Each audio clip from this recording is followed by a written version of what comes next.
Hello students, the topic is Kepler's law. First law, the law of orbits. Kepler's law के first law की discussion हम करेंगे इस video में, जो कि है हमारा the law of orbits. Okay, Kepler's law किसने दिया? केपलर्स ने. ठीक है, तो देखिए केपलर्स का जो लॉ था वो प्लैनेटरी मोशन का था. ठीक है, मतलब कि जो हमारा प्लैनेट होता है जो मोशन करता है तो उसको बोला जाता है प्लैनेटरी मोशन. तो इनका जो लॉ था वो प्लैनेटरी मोशन का था. ठीक है, तो कैसे दिया इन्होंने लॉ? इनके 3 लॉ थे. The first law is law of orbit, जिसकी डिस्कशन हम इस वीडियो में कर रहे हैं. And the second law is law of areas. ठीक है, law of areas. And the third law is the law of period, जिसे also known as harmonic law, जिसे हम हार्मोनिक लॉ के नाम से भी जानते हैं. ठीक है, तो ये तो रहे इनके 3 लॉ. इसके बारे में यहाँ पे डिस्कशन हो रही है द लॉ ऑफ ऑर्बिट. ठीक है, तो भाई इन्होंने लॉ जो था केपलर्स लॉ, इन्होंने एक लॉ कैसे दिया है ना?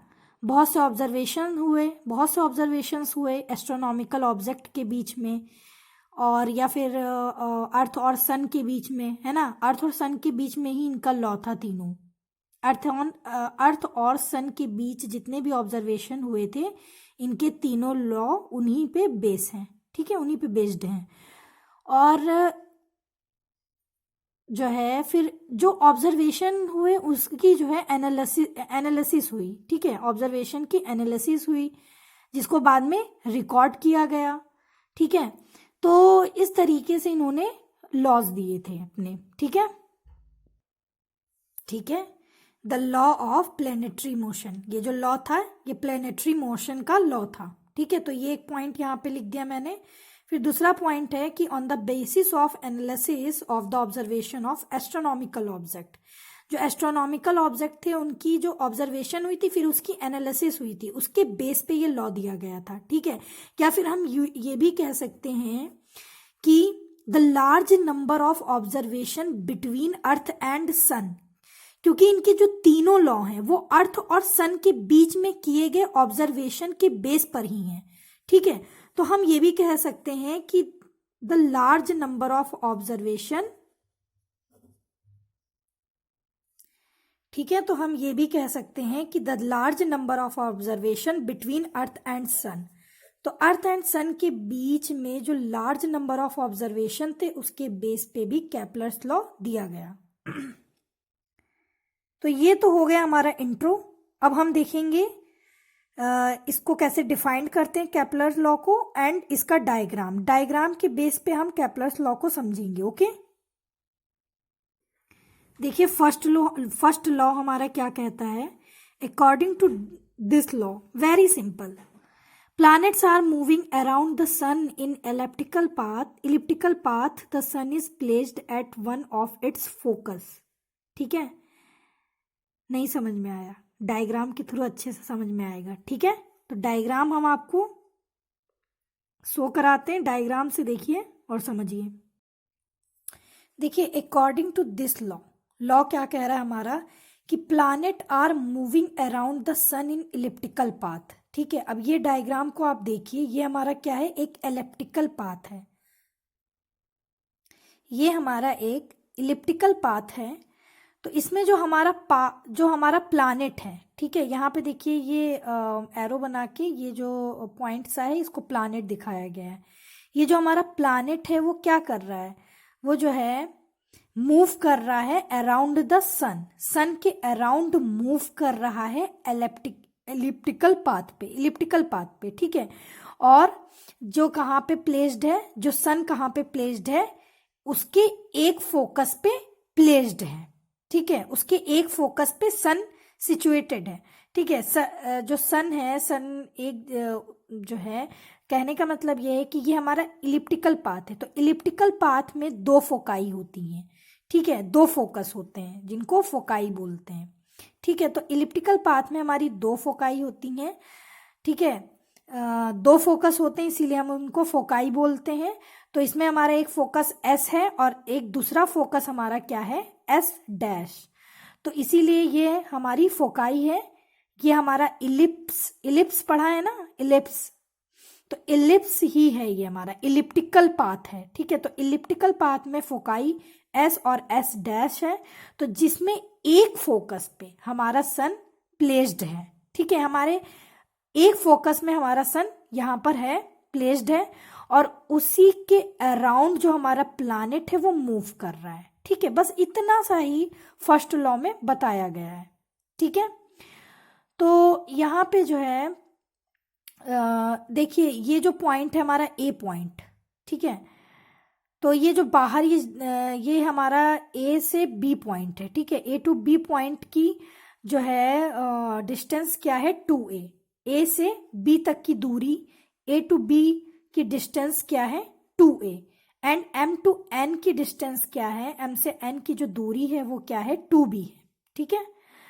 तो यहाँ पे एक चीज और ध्यान रखने वाली है, जो ये हमारा ये जो बाहर की ओर यहाँ पे गया है ये जो, तो इसको पेरिहीलियन बोलते हैं, ठीक है। और इसको एफिलियन बोलते हैं, ठीक है। इसको बोलते हैं पेरिहीलियन एंड इसको बोलते हैं एफिहीलियन, ठीक है, एपी।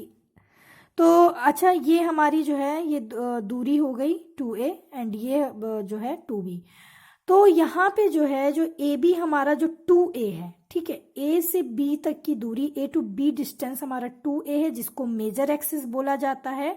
और एम टू एन जो हमारा डिस्टेंस है वो है 2b, जिसको माइनर एक्सिस बोला जाता है, ठीक है। तो यहाँ पे ये हमारा पेरिहीलियन पॉइंट कहलाता है और ये एफिलियन पॉइंट कहलाता है, ठीक है। ये एफिलियन पॉइंट कहलाता है एंड ये पेरिहीलियन पॉइंट कहलाता है।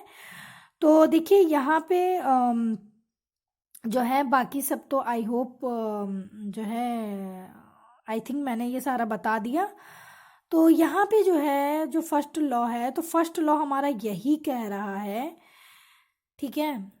फर्स्ट लॉ जो हमारा है Kepler's law of planetary motion, first law the law of orbit, according to this law planets are moving around the sun in elliptical path.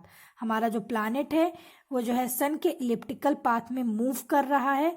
तो भाई इलिप्स है तो फोकाई होगी, 2 जगह फोकस होता है तो फोकाई होगी। फोकाई हमारी एस और S1 है, सॉरी एस और एस डैश है, ठीक है। तो जो सन हमारा है, the sun is placed at one of its focus. तो इलिप्टिकल पाथ के एक फोकस पे हमारा सन प्लेस्ड है, ठीक है। जो फोकस क्या है हमारा एस फोकस पे हमारा सन क्या है, प्लेस्ड है, ठीक है। बस इतना सा इसमें बताया गया है कि इलिप्टिकल पाथ है, इलिप्टिकल पाथ के अराउंड जो है हमारा प्लैनेट मूव कर रहा है और सन उसके एक फोकस पे है, ठीक है। फोकाई होती है, इसमें 2 फोकस होते हैं, तो एक फोकस पे सन प्लेस्ड है। बस इतना बताया गया है। और ये हमारा डायग्राम बनाना बहुत ज़रूरी है, जो है केपलर्स फर्स्ट लॉ में ये डायग्राम हमारा पूरा शो कर रहा है, ठीक है। और ए टू बी हमारा ये जो डिस्टेंस है वो 2a है, जिसको मेजर एक्सिस बोला जाता है। ये जो हमारी एक्सिस है ये मेजर एक्सिस है, और ये जो हमारी एक्सिस गई है ये हमारी माइनर एक्सिस है, ठीक है। तो मेजर एक्सिस की डिस्टेंस 2a है जो कि ए टू बी डिस्टेंस है, और माइनर एक्सिस की डिस्टेंस 2b है जिसकी जो डिस्टेंस m टू n गई हुई है, ठीक है। ये हमारा जो पॉइंट है यहाँ वाला ए पॉइंट, ये पेरिहीलियन पॉइंट है, और ये जो हमारा पॉइंट बी है ये एफिलियन पॉइंट है, ठीक है। तो ये हो गया हमारा केपलर्स फर्स्ट लॉ, ठीक है। Kepler's law of planetary motion first law, ये लेक्चर 1 था, ठीक है।